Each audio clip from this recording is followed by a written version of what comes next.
I love Muhammad Rasulullah. I love Muhammad Rasulullah. I love Muhammad Rasulullah. I love Muhammad Rasulullah. ভাই ছোট করে শুধু দেখিয়ে দিচ্ছি এই বইটা কার বলুন।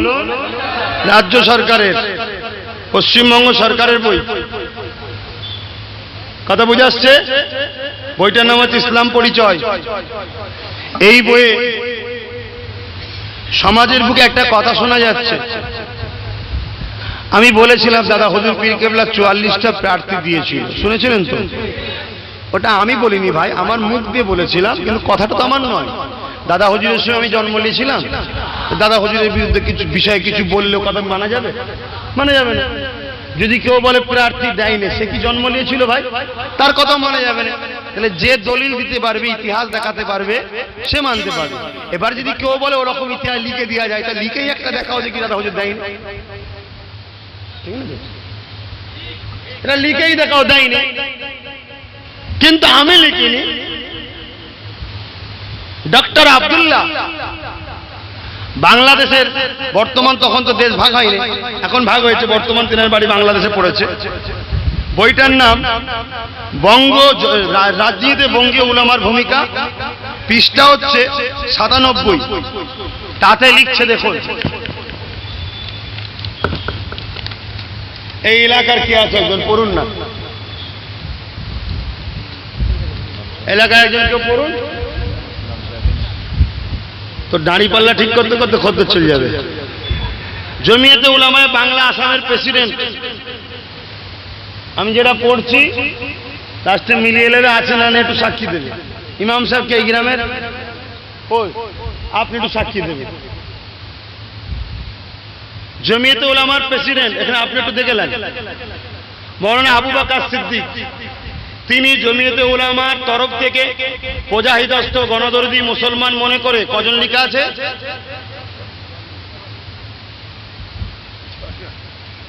বলেন, এই যে জোরে বলেন।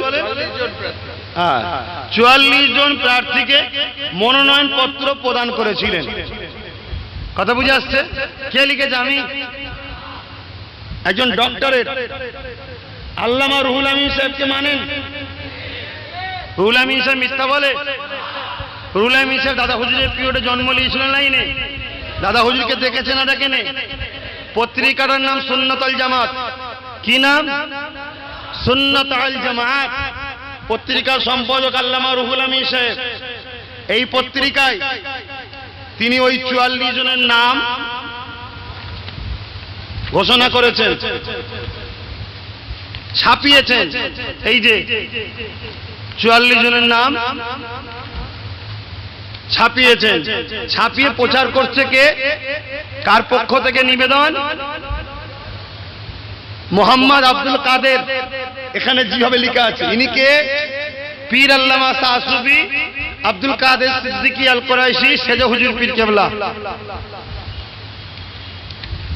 এটা কি লেখা আছে? লাট সবার ভোট, তার মানে ব্রিটিশ পিরিয়ডের ভোট। বুঝছেন না? অনেকে বলে ব্রিটিশ পিরিয়ডে কি ভোট ছিল? দাদা হুজুরের সই দেখুন। লাট সবার ভোটে মৌলভী আব্দুর রহমান সাহেবকে ভোট দেবেন, দাদা হুজুর চিঠি করছে। বসিরহাট, বারাসত, হাওড়া মহকুমা লোকেদেরকে দাদা হুজুর বলছে। কথা বুঝে আসছে? কেন দাদা হুজুর করেছিলেন? তিনি দেশ ও দেশবাসীকে জালিম ব্রিটিশদের হাত থেকে বাঁচাবার জন্য। বলুন সুবহানাল্লাহ। এটা ভালো কাজ না খারাপ কাজ? রাজনীতি করা ইসলামে হালাল না হারাম? হালাল কাজ দাদা হুজুর করতে পারে না পারে না? কিন্তু সংস্কারক, তিনি তো সংস্কার করবে, ঠিক না? কিন্তু তিনি কোনো জায়গায় নেতা হয়ে দাঁড়ায়নি, তিনি কিং মেকার ছিলেন। তিনি নেতা রাজা তৈরি করেছিলেন। জোরে বলুন সুবহানাল্লাহ। আমি তার উত্তরসূরি, আমি নেতা হব না, আমি নেতা তৈরি করতে পারি না। এখন ভাই এই বইটা শুধু দেখাচ্ছে। বইটা কার বললাম? এই কথাগুলো বলাতে অনেকে আমার বিরোধী করেছিল তো। দাদা হুজুরকে কেন টানবে? উনি রাজনীতি করছে, করুক গে যাক। দাদা হুজুরকে কেন টানবে? আপনি যদি দাদা হুজুর ভেঙিয়ে খেতে পারেন, আমি দাদা হুজুর ভেঙে খেলে অসুবিধা কি আছে? কি খাওয়া খাই চলছে তো?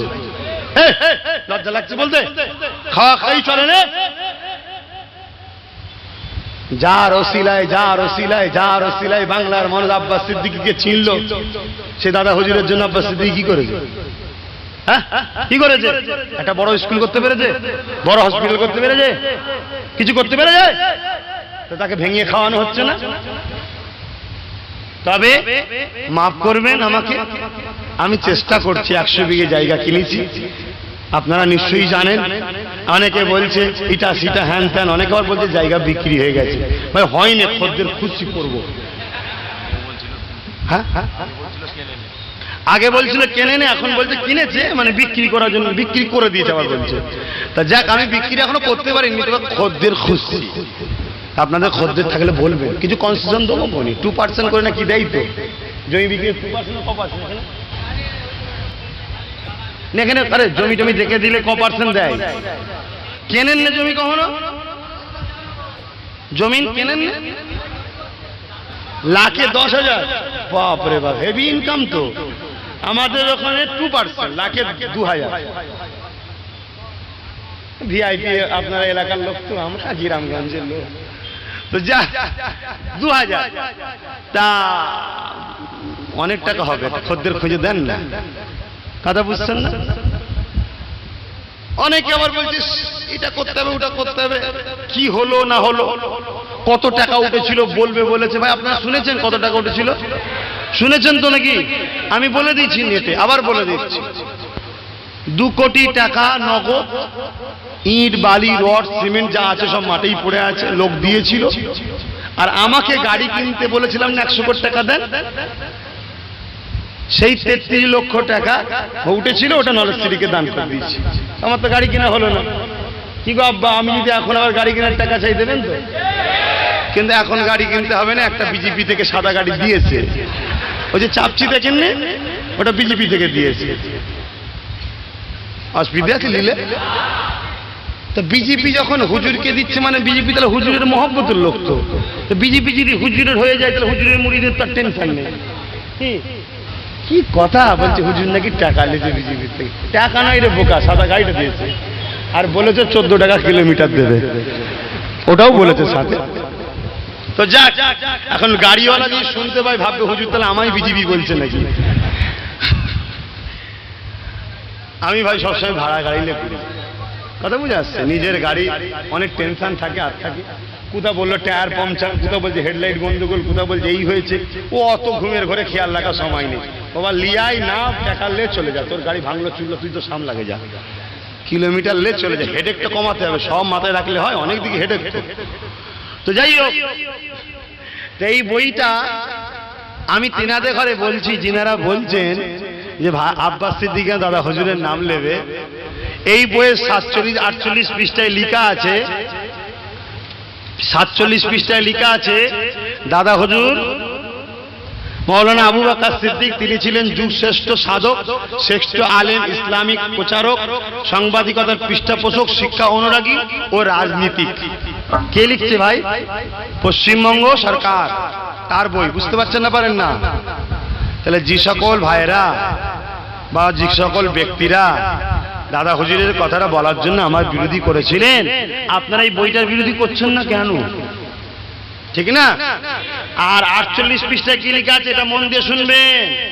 তিনি রাজনীতি চেতনা সম্পন্ন ছিলেন, তিনি রাজনীতি করতেন ও আলেমদেরকে রাজনীতি করাতে উৎসাহিত করতেন। কি গো, আছে না নয়? দেখছেন তো নাকি? দূর থেকে দেখতে পাচ্ছেন না? কেউ নেই একজন বিশ্বাসী লোক? বন্যার বাবা, আমি নাই মিথ্যে কথা বলছি, তোর একটা সত্য কথা কেউ বল। এ আছে এলাকার লোক, ইমাম সাহেব কই? বন্যার বাবা, ঠিক বলেছি কি দেখলে না? এই যে কালীমারা আছে, দেখ না, ঠিক বলেছি তো? বাংলা হয়তো পড়তে পারিনি, হয়তো ভাববে অনেক হুজুর মানুষ। কি জি ভাইজান? সম্পূর্ণ ছিলেন, তিনি রাজনীতি নিজে রাজনীতি করতেন, আলেমদেরকেও রাজনীতি উৎসাহিত করতেন।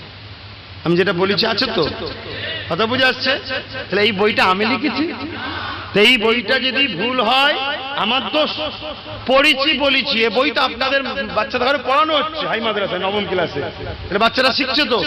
যারা আমার বিরোধী করেছিল দাদা হুজুরের বিষয়ে, বললো কেন ভাই, তাদেরকে জিজ্ঞাসা করছি যে আপনারা এই বইটার বিরোধী করছেন না কেন? তাহলে মূলত দাদা হুজুরের পক্ষ নয়, পক্ষ হলো কারো কাছ থেকে টাকা নিয়ে আমাকে দাবানো হলো পক্ষ। কথা বুঝছেন না, বোঝেন না? আচ্ছা, আল্লাহর কসম আর বেশি বুঝাচ্ছি না, বহুত কিছু বলে যাওয়া আছে। দাদা হুজুর 3 দিন ইসা সাহেব জমিয়তুল উলামার মিটিং করতেন, তারও প্রমাণিত রয়েছে। সেখানে এমএলএ মন্ত্রীরা আসতো, তাদের জন্য আলাদা তাবু খাবার ব্যবস্থা করতেন।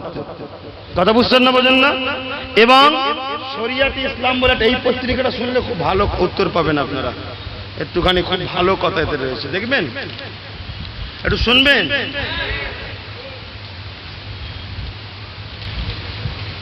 ও আল্লাহ পাক। আর একটা কথা বলি, শুধু ফুরফুরার হযরত নয়, তাবলীগ জামাতের বড় ইমাম, দেওবন্দীদের বড় ইমাম, শোনেন আমার তাবলীগ দেওবন্দী ভাইরা, জুজিয়াত মাসলা আমার আপনার উলামাদের মধ্যে আছে, থাকবে। জুজিয়াত মাসলা উলামাদের ব্যাপার, উলামারা মিটাবে, আমরা উলামারা বসবো। কথা বুঝছেন না, বুঝেন না? কিন্তু জেদ ও কওমের স্বার্থে, দেশ ও কওম ও মানুষ্য জাতির স্বার্থে আপনাদের উলামারা কি বলেছেন শোনেন। হযরত মাওলানা হোসেন আহমেদ মাদানী সাহেবের অনুরোধ, জগৎ বিখ্যাত আলেম ছিলেন, মুজাহিদে মদিনা ছিলেন, এত বড় আলেম ছিলেন। ইনি দেওবন্দি ও বেরেলিদে এই কি বলে তাবলীগ জামাতের ইমাম। ইনাকে আমিও সম্মান করি, কেন প্রকৃত আলেম ইনি ব্যবসাদার নয়, প্রকৃত আলেম। কথা বুঝে আসছে? ইনি লিখছে, যেহেতু মুসলিম সমাজের মঙ্গলের জন্য দেশে মুসলমান যে লীগ পার্লামেন্ট বোর্ড করেছে, উক্ত বোর্ড ইলেকশন ব্যাপারে মুসলমানদের সংঘবদ্ধ হয়ে তার জিতার প্রয়াস করা দরকার। কথা বুঝে আসছে? এবং আরেকজনের নাম বলছি, ইনাকে সমস্ত উলামারা চেনে, সমস্ত মাযহাবের লোকেরা ইনাকে চেনে, এবং ইনি বিখ্যাত একটা ভারত বিখ্যাত আলেম, যিনার নাম হচ্ছে জমিয়তুল উলামা হিন্দের প্রেসিডেন্ট, ভারত বিখ্যাত আলেম মুফতি হযরত মাওলানা কিফায়াতুল্লাহ সাহেব। উলামা হযরতরা চেনেন। কথা বুঝলেন? ইনি এই সিদ্দিকুল্লাহর মতো জমিয়তুল উলামা নয়, ইনারা প্রকৃত আলেম ছিল ভাই, ইনারা ব্যবসাদার নয়, প্রকৃত আলেম। ইনি বলছেন, ভারতের রাজনীতি ক্ষেত্রে বর্তমান এক সংকটময় উপস্থিত। এটা ব্রিটিশ পিরিয়ডের কথা, বুঝলেন না? আজকের কথা নয়, তখন ব্রিটিশরা অত্যাচার করতে খুব। নতুন শাসন সংস্কার আইন অনুযায়ী আগামী নির্বাচনে প্রগতিশীল দেশপ্রেমিক স্বজাতি বর্ষ প্রতিনিধি ব্যবস্থাপক প্রেরণ করার প্রত্যেক ভারত সন্তানের, প্রত্যেক কি বলছে, আমি যদি ভারত সন্তান বলে ফেলি বাবারে কত চারানা টানার মুফতি কোনো ফতোয়া দেওয়া শুরু করে দেবে। কত বড় মুফতি এগুলো কি বলছে, প্রত্যেকটা ভারত সন্তান অর্থাৎ ভারতবাসী। এখানে প্রত্যেকটা বলতে শুধু মুসলমান নাকি, প্রত্যেকটা ভারত সন্তান কোথায় গেল, পক্ষে আবশ্যক ফরজ রূপে পরিগণিত হয়েছে। কতিপয় কারণে মুসলমানদের উপরে এই কারণ অত্যন্ত প্রয়োজনীয় হইয়া দাঁড়িয়েছে। যদি ভবিষ্যতে মুসলমান উপযুক্ত প্রতিনিধি ব্যবস্থা পরিষেবা প্রেরণ না হয়, তবে জাতি ও সমাজের পক্ষে বিশেষ মারাত্মক ক্ষতি হবে। আজকে কি সেই সময় এসেছে না আসে না? এবার যদি বলে দাদা হুজুর যদি করতো তা 5 হুজুর কেন বললো না? ভাই 5 হুজুরের সময় এই ক্যাম্পে পাঠাবার আইন হয়েছিল। 5 হুজুরের সময় 12টা মুসলিমদের চাকরি 12টায় অমুসলিম পাবে এরকম আইন হতো, এমন অত্যাচার ছিল ভাই। কিন্তু তারা কি রাজনীতি করাকে হারাম বলেছে কেউ দেখাতে পারবে? কিন্তু কাইয়ুমুজ্জামান বড় হুজুর পীর কেবলা রাজনীতি করাকে সুন্নাত বলেছে। বলুন সুবহানাল্লাহ। শোনেন, শরিয়াত ইসলাম পত্রিকা, লেখক মাওলানা হাজী আহমদ আলী ইনায়েতপুরী দাদা হুজুরের খলিফা ছিলেন এবং ইনাকে শামসুল উলামা বলতেন। তিনি লিখছেন, অনেক লোক বলে না যে পীর সাহেবরা কেন রাজনীতির কথা বলবে, এই বিষয়ে তিনি লিখছে। দেখুন, এই যে শুনছেন তো ভাই, অসুবিধা হচ্ছে? কতিপয় লোক যারা বলে যে পীর সাহেবরা রাজনীতিতে কি অধিকার, ইনায়েতপুরী সাহেব লিখছে, দাদা হুজুরের খলিফা এবং শামসুল উলামা আলেমদের সূর্য বলা হতো, এত বড় পণ্ডিত ছিলেন। কতিপয় লোক বলে পীর সাহেবদের রাজনীতিতে কি অধিকার, আলেম পীরেরা রাজনীতি ক্ষেত্রে আসিবে কেন? তাদের সম্বন্ধে বলিতে হইবে যে, অর্থাৎ যারা কথা বলে, হয় তারা পবিত্র ইসলামকে চেনে না, আর না হয় তারা ব্যক্তিগত হীন স্বার্থের খাতিরে মিথ্যা বলিতেছে। শুনছেন ভাই, বুঝাতে পারলাম? বুঝতে পেরেছেন? যারা বলে যে পীর সাহেব মৌলী সাহেবরা রাজনীতিতে আসবে কেন, তাদের উত্তরে তাদের সম্বন্ধে বলিতে হইবে যে তাহারা পবিত্র ইসলামকে হয় চেনে না। যারা আব্বাস সিদ্দিকীর রাজনীতির বিরুদ্ধে এত ফতোয়া দিচ্ছে, সে যে সাহেবই হোক, এনায়েতপুরীর কথায় তারা ইসলামকে জানে না। আর যারা ইসলামকে জানে না, তারা যদি ইসলামের নেতৃত্ব দিয়ে বসে থাকে, রহনুমা মুসলমানদের হয়ে বসে থাকে, তাহলে এ কম ধ্বংস হবে না তো কারা হবে? হ্যাঁ, কেন তোদের রহনুমাই তোদের ইসলাম সম্বন্ধে জানে না। কথা বুঝে আসছে? হয় তাদেরকে বলতে হবে ইসলাম সম্বন্ধে চেনে না, না হয় তারা ব্যক্তিগত হীন স্বার্থে খাতিরে মিথ্যা বলিতেছে, কিংবা তারা আলেম বিদ্বেষ বা বিদ্রোহী। শুনছেন? যারা বলে পীর সাহেব বা আলেমরা রাজনীতি আসবে কেন, হয় তারা আলেম দ্রোহী, না হয় বিদ্রোহী। কে বলছে? দাদা হুজুরের খলিফা। দাদা হুজুরের খলিফার কথাটা দাদা হুজুরের কথা নয়। কথা বুঝে আসছে? প্রসঙ্গিত হইলেও না বলিতে পারিতেছে না।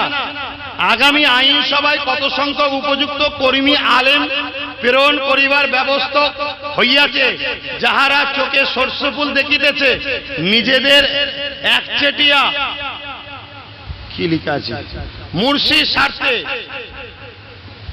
বাধা বা জনিবা আশঙ্কা দিশা হারা হইয়া আলেম পীরেদের বিরুদ্ধে ভোতা, মানে যারা আলেম পীরেদের বিরোধী করছে, তারা নিজেদের স্বার্থ অন্বেষণ অর্থাৎ দুর্নীতি করবে। আচ্ছা, এতে দিয়ে আমরা ঢুকে যাই, কেউ আমফানের টাকা ছেড়ে খেতে পারবে ভাই? কেউ বন্যার পলিতত্ত্বের পোল্টের চুরি করে খেতে পারবে ভাই? এই জন্য আলেম মৌলী সাহেবদের ঢুকতে দিতে চাইছে না। কেন? আল্লাহ পাক বলছে সব থেকে বেশি আলেমরা আল্লাহকে ভয় করে, আর হারাম খেলে আল্লাহ পাক জিভকে কাঁচি দিয়ে কাটবে।